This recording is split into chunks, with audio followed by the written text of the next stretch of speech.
Ladies and gentlemen, good afternoon. It's a great pleasure to welcome you to this UK showcase.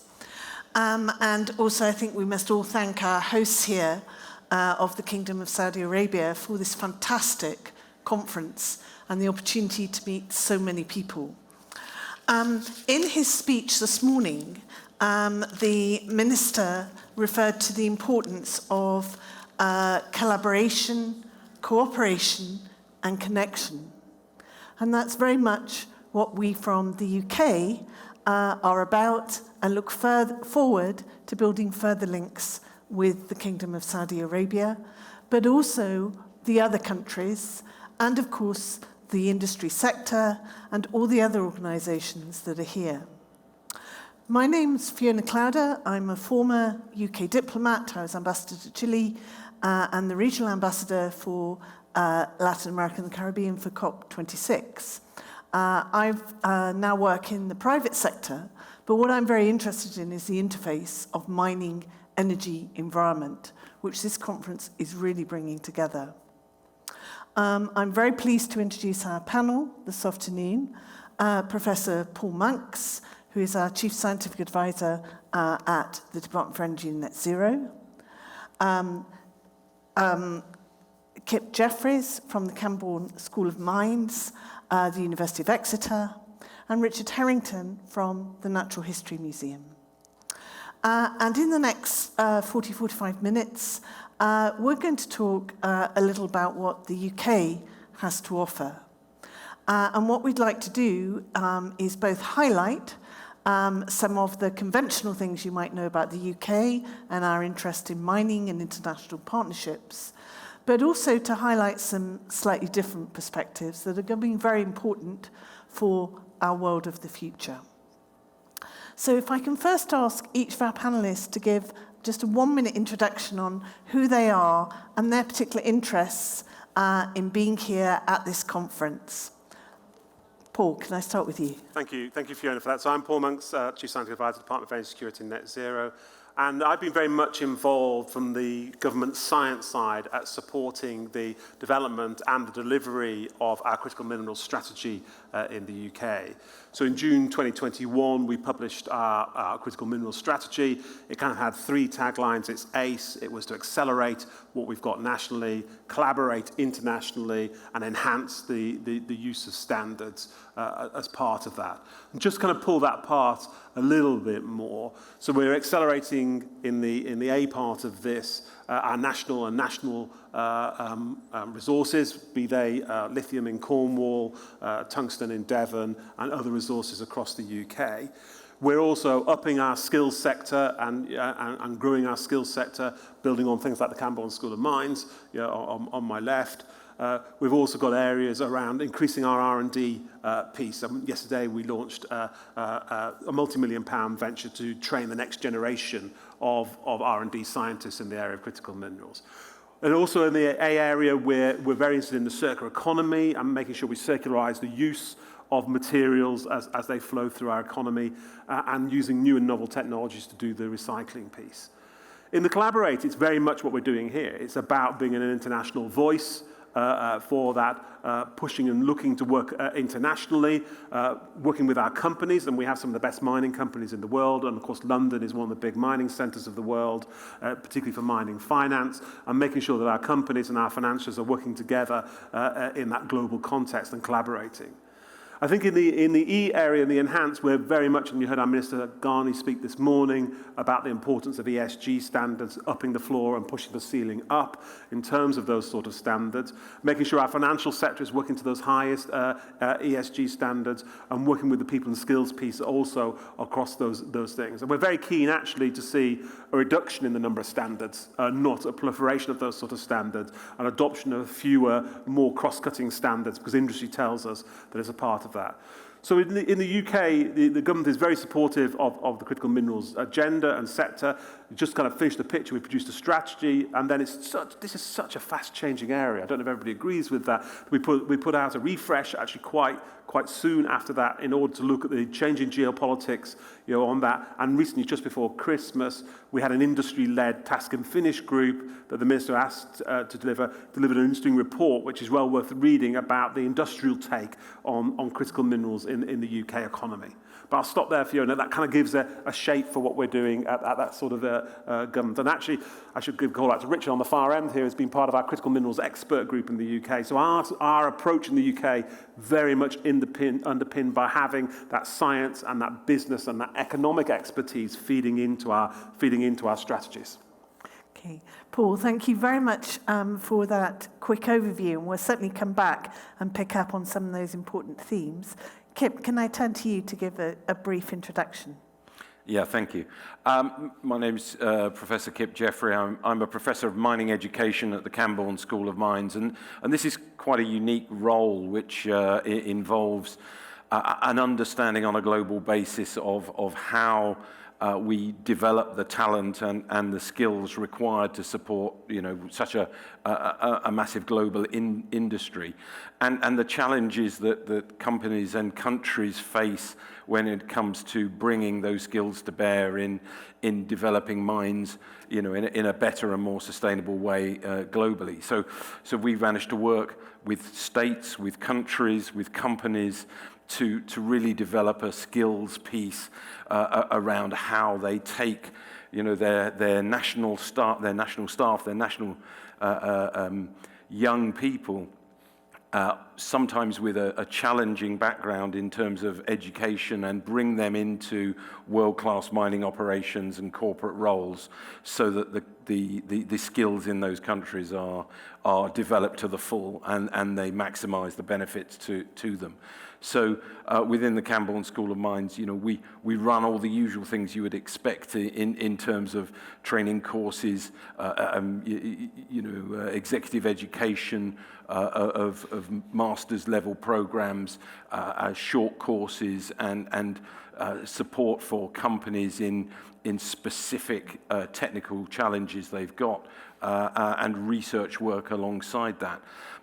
But perhaps, more uniquely, the roles that I've been talking about of working with particular companies and countries to develop that skills base is something that has attracted us to this process here in Saudi Arabia. I've been part of the design team, or the team working to put together the proposal for the Centres of Excellence that have been looked at by the ministerial meeting over the last yesterday, and so we're very excited to see the outcome of that, and we'll be part of the journey of hopefully implementation of that within the kingdom. So feeding into that is really an exciting future for both the kingdom and for the UK's involvement in it. Thank you, Kip. And Richard? Yeah, thank you. I'm Professor Richard Harrington at the Natural History Museum. Until recently, I was the head of Earth Sciences there, but I'm now leading on one of our major research themes, which is actually looking at resourcing the green economy, recognizing that actually the use of the Earth's resources, both the grown and the mined resources, it potentially puts us into conflict with the planet itself, and we are focusing in on that. We're a national museum. We have 5.5 million visitors a year. We are the most visited visitor attraction in the United Kingdom for the last couple of years. So we have another responsibility of putting science over to the public, over the natural world, that is in a balanced way, and enables people to both have ownership and engage with some of these scientific issues. And as part of that, we because we have natural scientists, I'm a geologist by training, but we have scientists working all the way across in biology. We're looking at ways of integrating those sciences in this particular critical area of new resourcing, and we want to make sure that we can help design solutions for the planet that are sustainable from that point of view. And indeed, our mission statement is we see a future where people and the planet thrive. So unlike a lot of organizations, people come into the agenda of what when we're studying the natural world.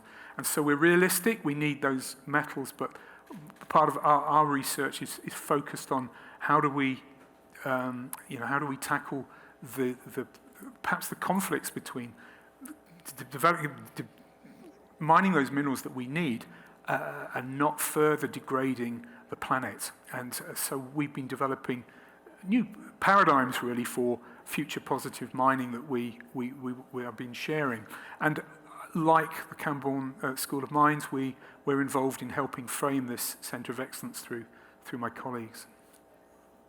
Thank you very much, Richard. So I think we have a very different panel here, perhaps to some of the others that you may hear at this conference, because this is about the wider context in which mining, the energy transition, the things we need to do to address climate change, it's about framing that in a wider context, I think, and looking at some of the underpinning skills, science, technology, and collaboration that comes into play. And if we also think about the UK, of course the UK is well known for many of the leading large mining companies, Anglo American, Antofagasta, etc., being headquartered in the UK. Of course, our City of London is a major financial hub for the world, and so it also aims to be the green finance capital of the world. And so its involvement with all this activity is also very important, and where my colleagues and those who from our embassy, please do go and visit our stand at the UK Pavilion. We can also help put you in touch with those wider contacts in the finance world. My interest in all this originally came from, indeed, COP26, the UN Climate Change Conference, which the UK hosted in Glasgow. And so I come from a world of environmental policymaking, and what really struck me was the world made all these great commitments to net zero, but actually the interface with the energy worlds and the worlds of mining to yield all the materials that are necessary for that transition, those worlds have been quite disconnected until very recently. And again, I think that's what's very innovative about this conference being convened by Saudi Arabia. But also, I had the honor of helping to co-moderate the Ministerial Roundtable yesterday. And what was also very striking is this broader regional connections, bringing together Asia, Africa, Europe, and wider, because this is a global problem and a global issue. And so, Paul, I'd like to come back to you. My original background was also in science, and in building science links and international collaboration. So, Paul, can you tell us more about the UK strengths in this area? Because a very important outcome of yesterday's Ministerial Roundtable was about developing the network of centres of excellence, where the scientific collaboration is going to be even more important. So, Paul, could you expand on that, please? Yeah, I think that's a very important point, Fiona. And it's not just about the science; it's about the science and industry working together. I think in this sort of area that is important. So, I think what came out of the roundtable yesterday is a recognition that the super region idea really has legs. Why?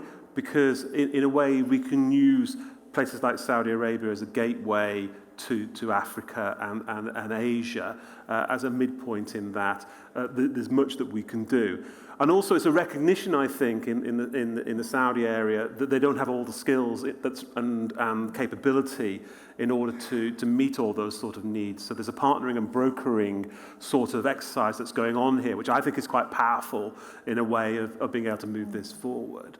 I mean, what countries like the UK bring to this is the expertise in mining education and skills. But I think one of the things that the Centre of Excellence idea that's really grabbed me as part of the discussions over the last few days is this want to use innovation in mining and, in a way, learn from the mistakes. And I think many of the ministers speaking yesterday recognise that mining doesn't have the best image. And I'm not speaking, this is a mining conference on one level or minerals conference on one level. It's like a much much uttered homily. But the question is, what do we do about that? And the answer is some of that lies in innovation. Why is innovation important, and what can science bring to that? It recognises that actually we've got to look at the whole value chain, from taking it out of the ground through to the processing, the reprocessing, and then into manufacture. We've got to look at resource and resource efficiency across that, and science allows us to do that. We've got to think about the way that, as Richard said earlier, interfaces with natural resources, and the way that we look at water and water dependencies from the mining process. I think science and innovation, some of the things coming out of the great UK stuff at the moment is going back to visit resources that were deemed, like tailings, for example, that were deemed economically inefficient, and actually we can reprocess those, and it's much easier to reprocess tailings than it is to go back round and remine in order to do that. We've got new technologies coming online to increase the efficiency of ore recovery and mineral recovery from those. And I think, it kind of runs across that sort of whole value chain piece. So as part of the Minerals Science Partnership, the Mineral Partnership, we've got an innovative rare earth elements recycling company in the UK that's been pushed forward as that, where we're using hydrogen in order to recover rare earths in magnets that are already there. So it's really working across that whole circular piece and using innovation and science as a vehicle to be able to drive greater resource efficiency, drive greater economic recoverability of minerals and their byproducts, because many of the questions here are companion minerals and the issues that go around those. So it really is a great facilitator, but really for me, under the banner of doing mining differently, recognizing, in a sense, you can't make an omelette without breaking eggs. That's a totally British phrase. I'm sorry about that. But mining does interface with the environment in a way that is unavoidable. But thinking about how to understand those sort of consequences and use that kind of full life cycle sort of analysis to understand those sort of impacts. So for me, really, I'm going to use the phrase green mining. Am I allowed to use the phrase green mining? I don't know. It's a bit of a sort of contested phrase, isn't it? Yeah, some shaking of heads. But I'd like to think about more sustainable mining, at least, as a thing, and the way that science and innovation can support that seems absolutely critical to me. I think Richard's nodding at that. Yeah, if I can just... Please do, Richard. Yeah, just jump in there. I think, absolutely, Paul. I think the idea of green mining, but what I think is that, we can look, particularly with the work that we've been doing, we can look to nature for some of those solutions. And actually, we don't need to be thinking of just technogenic interventions. With mining is a temporary interruption to get the minerals of need. We need to think of those, every mine site at some point will go back to having a third-party use in some way.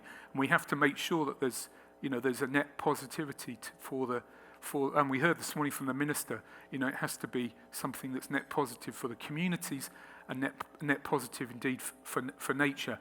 And actually we can start to harvest nature to do some of these things for us in the cleanup and the progressive rehabilitation of these sites. And we've got some fantastic examples in the UK where we've repurposed old mine sites into things that are incredibly positive. There's the Eden project down in Cornwall, which it's post-mining. It's the largest visited tourist site outside London.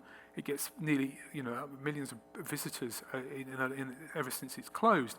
It's brought 2.7 billion into the local economy, and it's got long-term jobs there, and it's much more sensitively placed with regard to the environment than the mining was. So actually the legacy of the mining, post-mining, is probably better than the actual mine itself. And I think there's a great opportunity for the UK to bring these into the mix of where that mining can go to in the future, where we can actually create things that have a sustainable landscape and sustainable for the communities and the economies. We don't want the mine close, everybody loses their job, and it's a terrible, degraded landscape. We want things that are positive on all three fronts. And that's going to be a very important part in terms of also, I think, the image of mining and building trust with communities. Yeah. To understand that, yes, that there have been very serious problems all around the world in the past, but we can do things differently in the future. And a lot of that also comes back to the strength of the science base.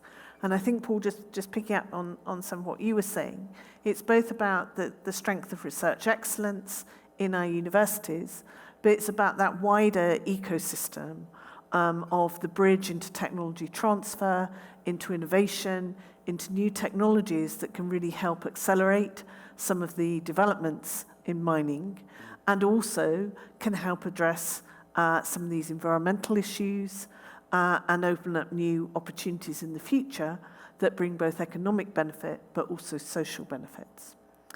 And one thing I'd really like to say is I feel very much that people are at the heart of this agenda, and sometimes we forget that we talk about mining as the industry, we talk in the abstract about the environment and climate change, but fundamentally this is all about people and the planet we live on, and it's about enabling a better quality of life for everyone.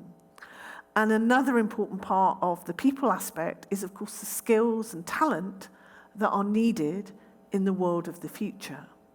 And we're also looking, I think, at quite a different skills base, as well as the conventional mining engineers, exploration geologists, etc., etc.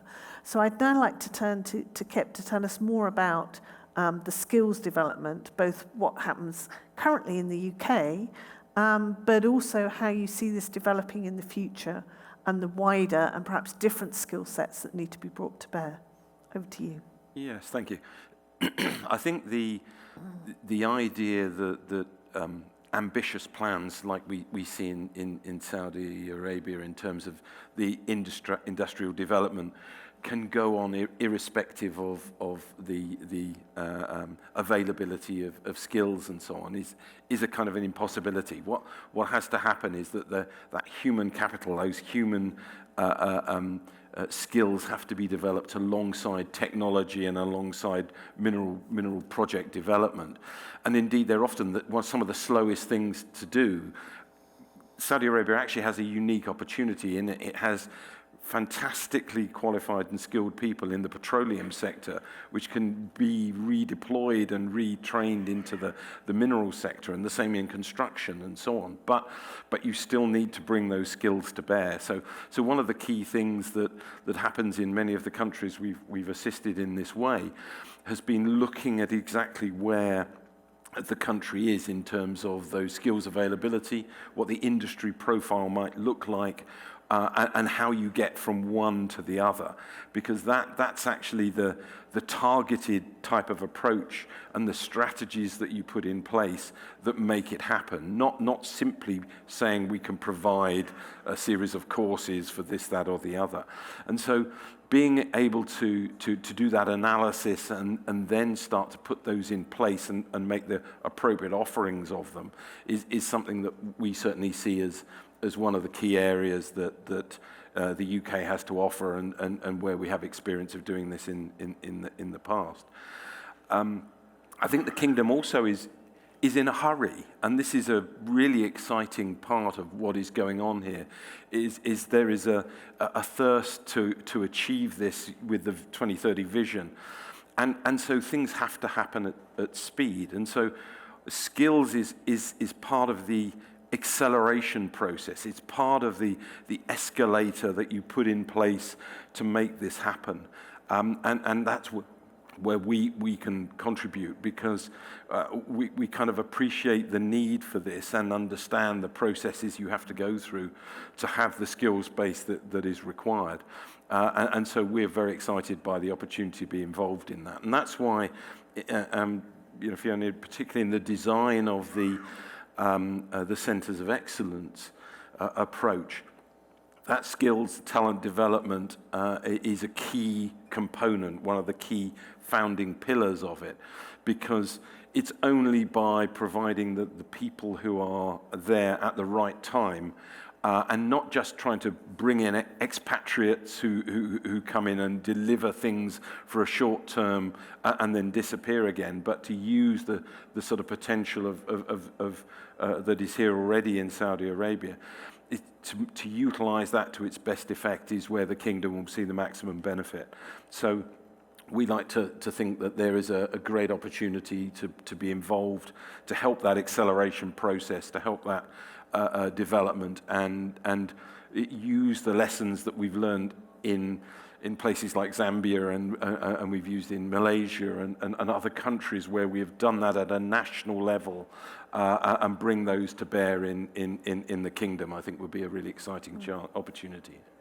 So both for Saudi Arabia and indeed all countries around the world, it's both about analysing what the current skills gap is, but also how that may change, what the skills deficits may be in the future, and how quality training and evaluation programs can be put in place. And Can I just ask you also about attracting new talent into the industry, particularly young people, particularly women into this sector? Yeah, it's.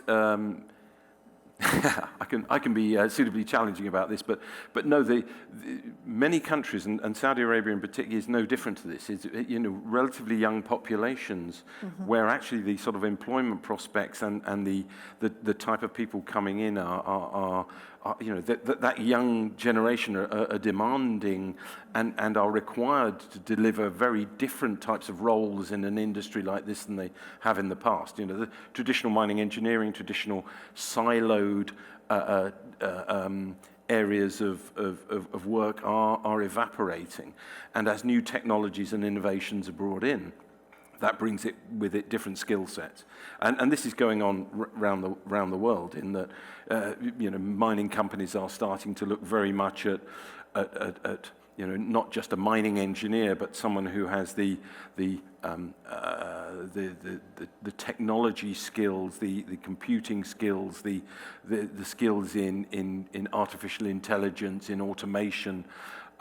That allow them to engage with a data-rich environment where real-time decision-making has to be made in a highly pressured environment, as mining is, a 365 days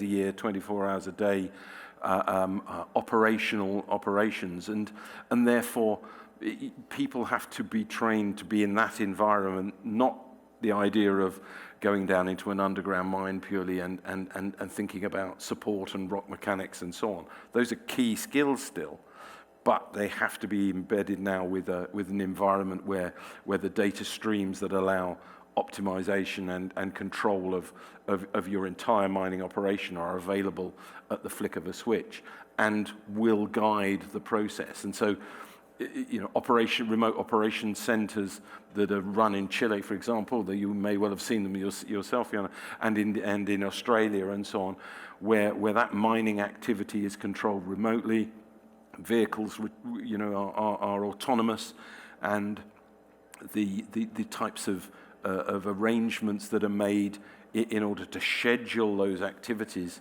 are very different. Means that we train people in a different way.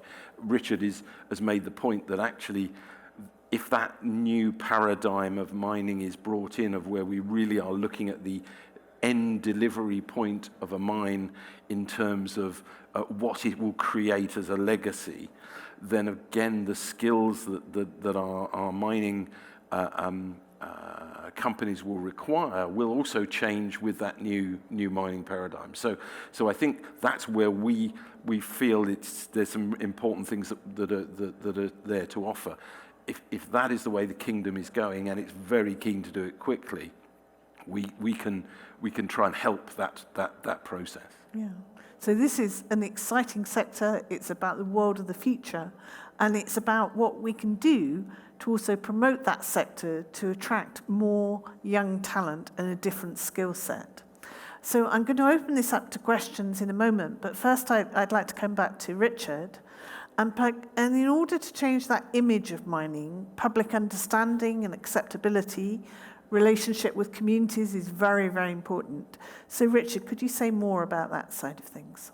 Yes, obviously, as a museum, we're very keenly following what public perception of all of this is. And as we heard from Minister Ghani this morning, our industry is unfortunately poorly regarded out there because of lack of trust in some things that have gone wrong. But I think people need themselves to understand what the implications for the energy transition are, that we need these technologies, that they need to be able to have access to the full set of information in a digestible form that they can start to make the decisions themselves. We get a lot of young people who have a negative view of the legacy of the mine because that's all they think about, rather than the products that they're carrying around that have all those materials in them. So I think that's one of our challenges, and we're seeing in the UK actually fewer people perhaps subscribing to university courses because they perceive that the end game of mining is rather negative. So I think that's where we need to be changing things, because the industry has changed, and what would be this is a great opportunity here with this new centre, as we've been hearing, to actually cast this future vision of what a mine should look like, and then people can be more involved in planning the whole mining life cycle and not just the technical bit. And Kit was saying, we need to have people with more skill sets, but actually we need to have social scientists in the mining industry. We've been doing a project in the Philippines, which is funded by DEFRA, where we are working with an indigenous community that have been impacted by a poorly closed mine. And actually the first thing to do is to build that trust. We had to use social scientists who spent 3 months working with the communities to get that work done before we even stepped on the ground. And because of that, we have a massive engagement with that local community, because they see the plans we want to put in place are to create that positive future landscape that enables them to have a future life in that what was a degraded site. And additionally, creating things that are improving the biodiversity and increasing natural carbon capture. And I think that brought it home to me that we need to be bringing social scientists very closely into this whole process and be there right at the beginning.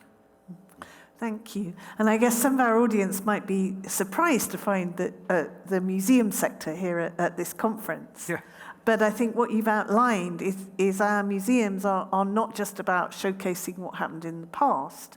They're very much about building public understanding of the underpinning science and social science developments, but also, crucially, about facilitating a public dialogue about the future that helps build that understanding, helps shift the image of mining, helps position mining in our world of the future. Just very quickly, Paul, would you like to comment further about ESG principles, which are also so important about building trust and understanding? No, absolutely, and I think it's just to reinforce the point that I made earlier about ESG. I think it's consumers are demanding it. It's not something, consumers are saying we want our products, we want our batteries in our cars to be ethically sourced. We don't want people exploited as part of that. So ESG is becoming more and more important as part of that. I think there are challenges about raising the floor of what we mean by ESG. There's challenges about moving to fewer standards around that. And I think seeking clarity about really what we want around ESG and the areas of how we police that and make sure that it's a fair and equitable playing field out there across what is a global community with respect to these sort of standards. But I think that's not an excuse, that it's hard is not in some sense an excuse not to do it.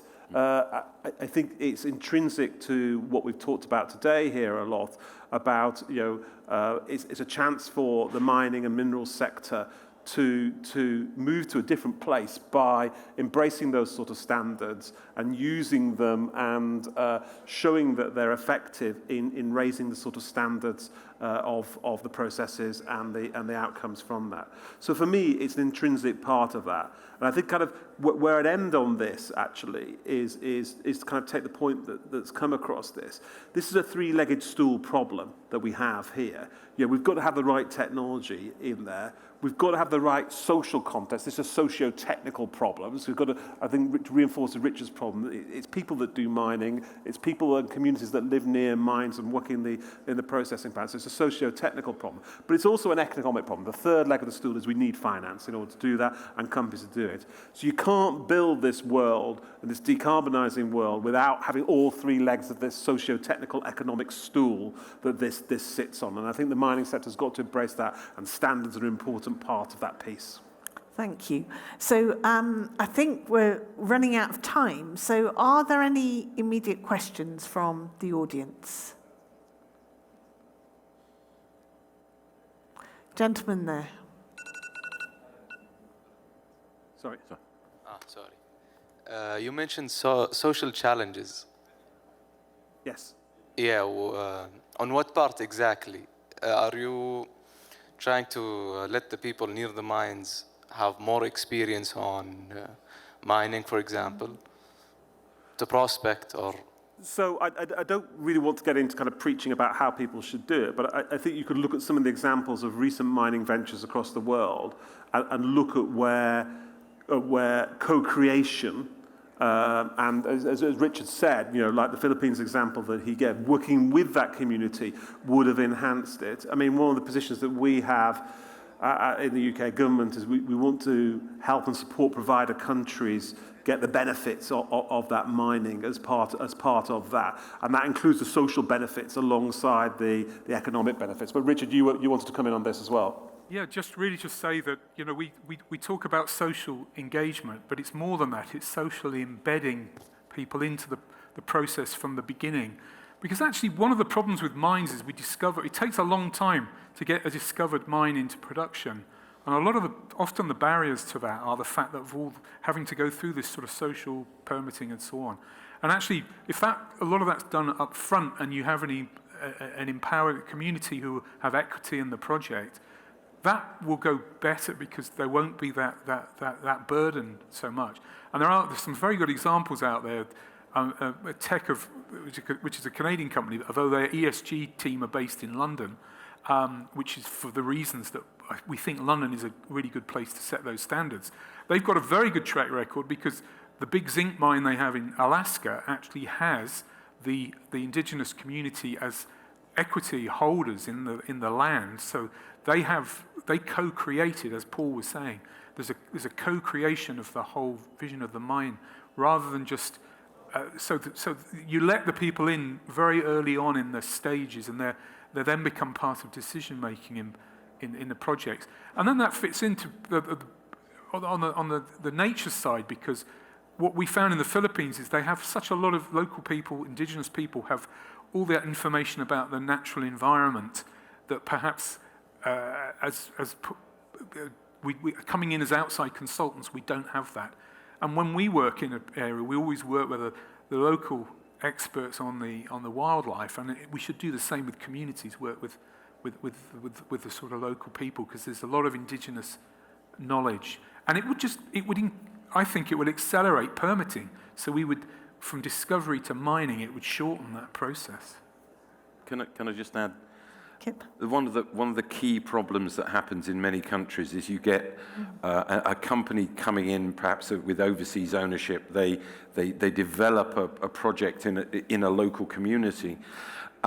Governments receive royalties and taxes and so on from that, and therefore the sort of central part of the country sees a benefit, but the local communities see the impact, and it's the reversing of that. So it's actually the communities see the fair distribution of that positive benefit that mining can deliver, both financially and indeed in terms of the legacy and the skills and the employability and all those other elements.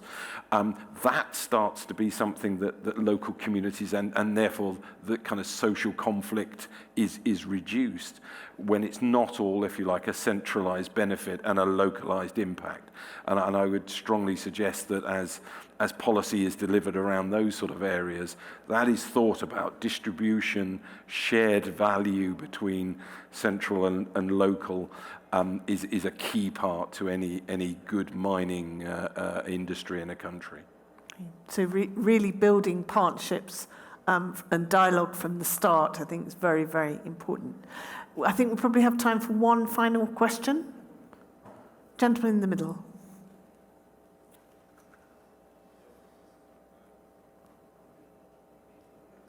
Thank you. So you've all talked about there being a deficit of trust in one way or another.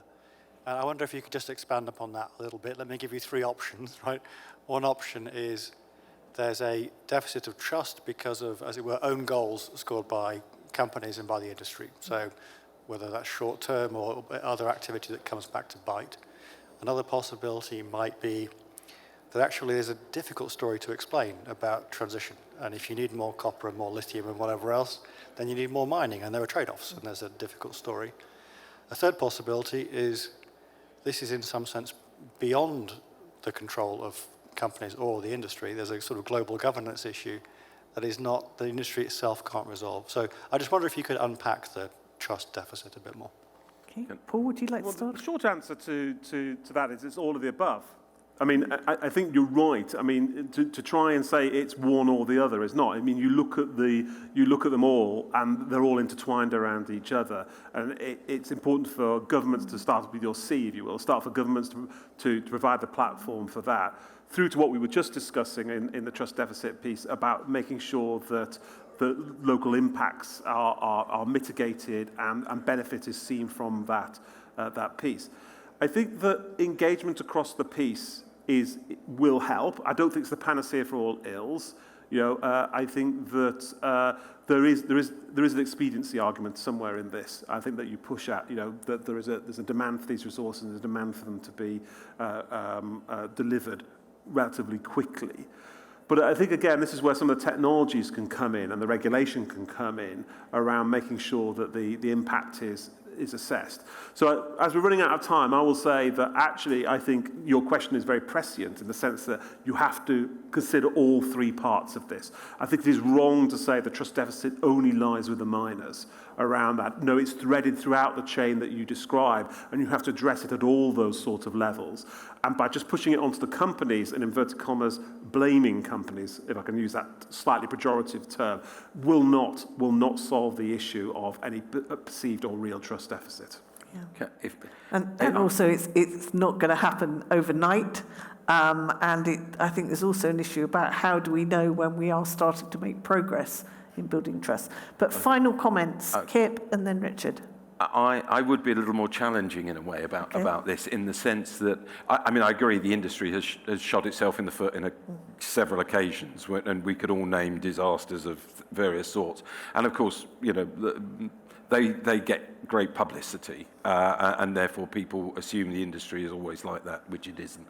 But the difficulty, actually, I believe, is one of the industry has spent the last couple of decades, to some extent, flying under the radar, and has not really articulated to the public just its huge and central role and the fantastic things that it is doing. And that can only be done across the industry. It can't be universities trying to make the case for students to come and study, mining topics at a college. They're too small. It has to be done centrally by the industry, just to show its absolutely central role, not in society generally and in the things we're talking about of energy transition and so on.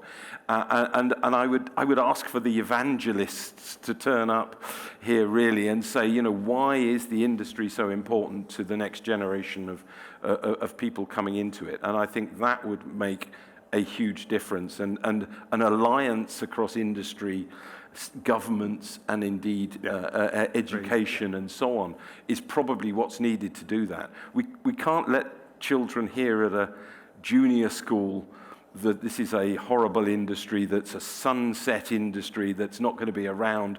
You just recycle a few things and the world is sorted.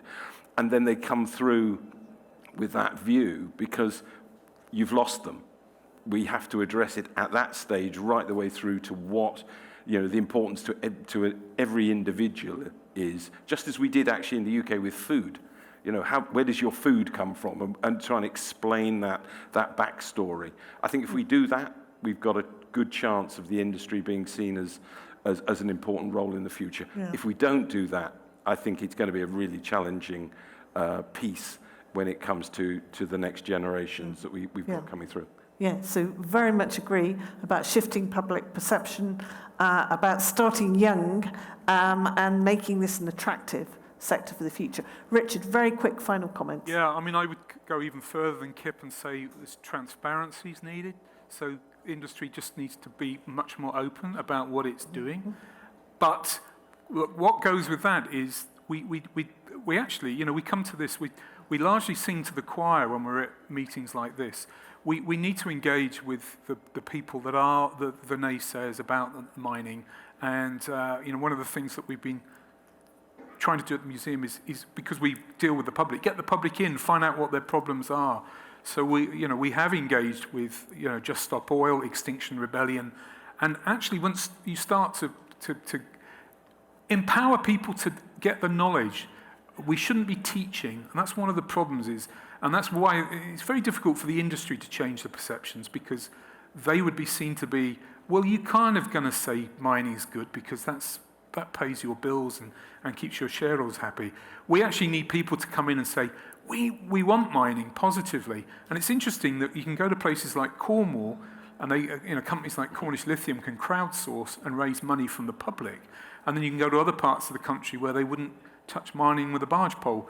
And it's not that the people are any different, it's just that they've got access to a different perception of the mining because of the background that they've got. And we need to be able to empower everybody to have the same level of understanding of where we are, and that actually mining is part of that change. But we need young people to get involved to make sure it's done positively. Yeah. Thank you very much. We're going to have to leave it there. So about mining for change and about changing the future. Thank you very much for your interest. We've tried to set out some of what the UK has to offer. That offer is both at the top level of our government, through the strength of mining industry and also all the associated equipment manufacturers and suppliers, financial, legal services, but also, as we've heard from our panel, the strength of our science base, technology and innovation, also the investment environment that is provided in the UK, facilitation on strengthening regulatory standards, but also very much about attracting talent and ensuring high standards of skill development, and also crucially about public understanding and building that community engagement and trust. So please do come and talk to my colleagues on the UK stand. Please get in touch with any of us if we can help you, both in terms of building links here in Saudi Arabia, but also I think linking into this very exciting regional framework, the network of centres of excellence, and the growing the green minerals value chain. Thank you very much indeed. Thank you.